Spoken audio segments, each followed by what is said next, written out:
I also asked you to read Holmes Rolston's essay, which is critical of the approach that I've taken of putting conscious beings at the centre of morality. And this is one of the ways in which he objects to what I'm saying. So he says that non-sentient organisms are also to be seen as valuing the resources they're made use of, not consciously, he says, but we don't want to presume that it is only conscious value or valuing, that there is only conscious value or valuing. Well, I'd like you to think about this claim too. So if you're starting with the notion of value or valuing, and obviously valuing is something that we can do. We place value on certain things that we either meet our needs or that we enjoy, and we can reasonably easily extrapolate that to other sentient beings. So we can say that they place value on food that they enjoy eating. We can also see that they may place value on living in a certain kind of environment. To get back to the factory farming discussion we've had, it's been shown possible to demonstrate that hens place value on getting out of one of the standard cages, the battery cages where they keep eggs, in order to get to a grassy run. You don't just have to say, well, you know, it looks like that would be better for them. You can familiarise them with both of those options, and then you can see what they will choose if given the choice. They do move to the outside grassy run. And in fact, you can even see how much they value it, because you can train them, you can put a gate between them and the grassy run, and you can train them to understand that they have to peck at a button in order to get the gate to open. And then you can increase the number of pecks it takes to open the gate. And you can see that they work pretty hard. They'll peck many, many times to get out at the grassy run. So it's a way of saying, look, the hen does clearly seem to value being outside rather than in the cage. Now, can you do anything similar about plants? Well, I suppose you could say, if you deprive the plant of most light, but there's a little bit of light that comes from one direction, the plant will grow towards that light. So the plant is valuing the light, Rolston might want to say. Or if there's water in a certain area, you'll see the plant's roots will move towards the water, will grow towards the water, not towards the area where there's no water or no nutrients. So can we say then the plant is valuing the light or the water, and that is also a form of value?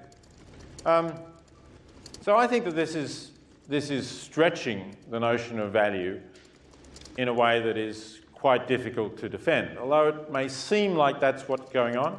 If we assume that the plant is not conscious at all, and I don't think there is any evidence that the plant is conscious, if we assume that the plant is not conscious at all, then we can explain what's happening in a way that relates to various kinds of chemical reactions that are going on in the plant, and they don't require us to posit any kind of valuing.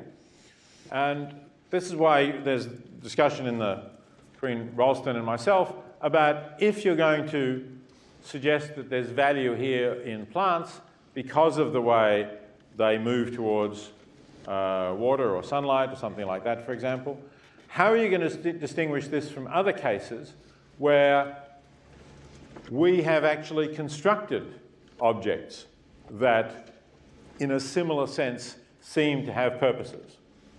So, the example I use is a heat-seeking missile, which we design in order to destroy enemy aircraft.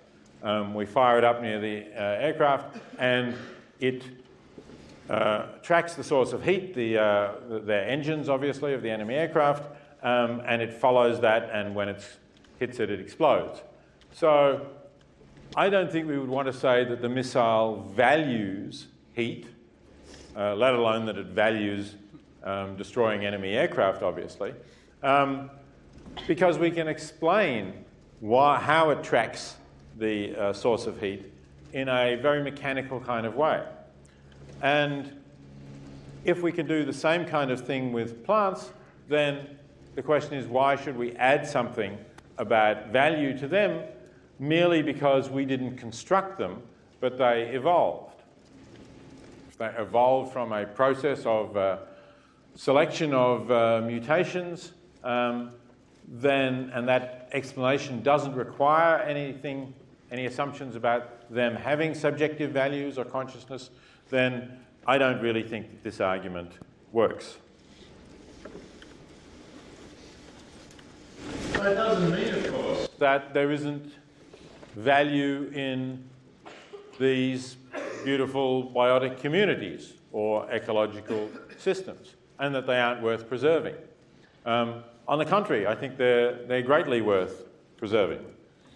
This is a photo that I took on a hike in the Olympic Mountains of Washington State, a wonderful rainforest area full of plants of a variety of different kinds, and certainly a beautiful place to spend some time, especially if you're lucky enough to catch it when it's not raining. So is there value in preserving this? Yeah, I think there's a lot of value in preserving this. One I've already mentioned, of course, there's the value to the non-human animals that live in this habitat.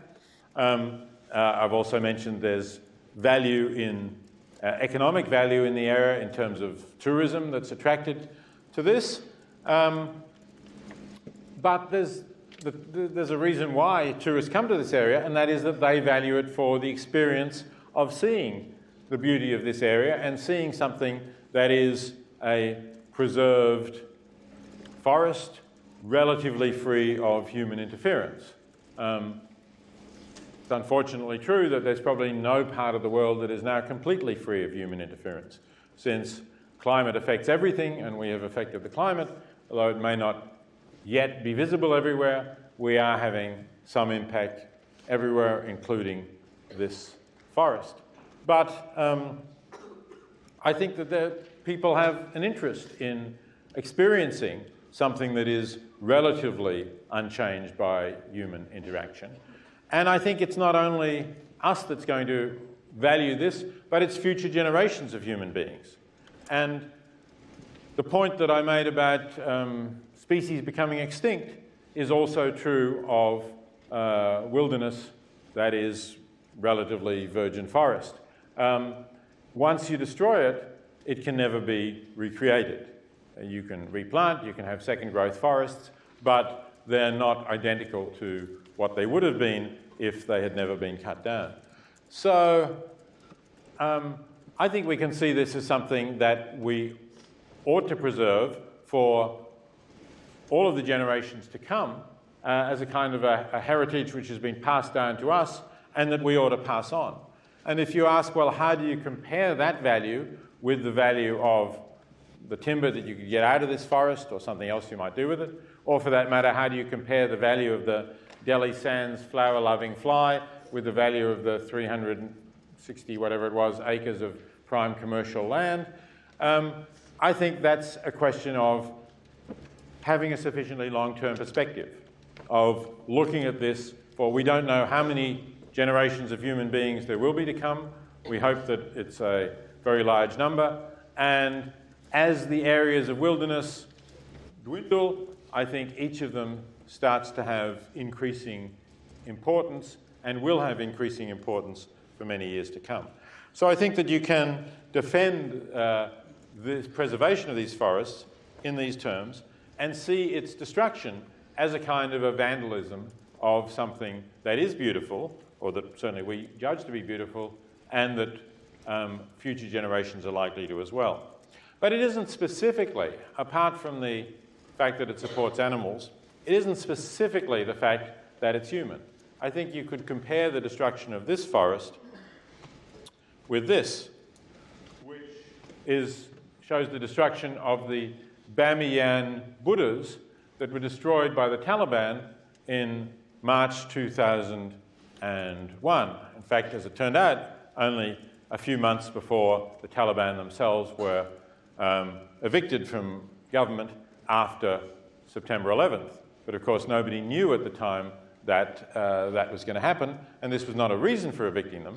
The Taliban regime destroyed them because they were idols, and according to their religious teachings, their idols are wrong. They should not be idols, and even though they were not being worshipped by Muslims in Afghanistan, that wasn't enough. The idea was that they simply should not exist. So these very ancient statues and very large statues carved into cliffs, there were 2 of them, were blown up by the Taliban. So that's clearly vandalism, that's clearly destroying something that is part of our heritage that cannot be recreated. And I think you can see the value of logging an old-growth forest independently of, as I said, of the sentient animals in it. You can see as something akin to this kind of vandalism.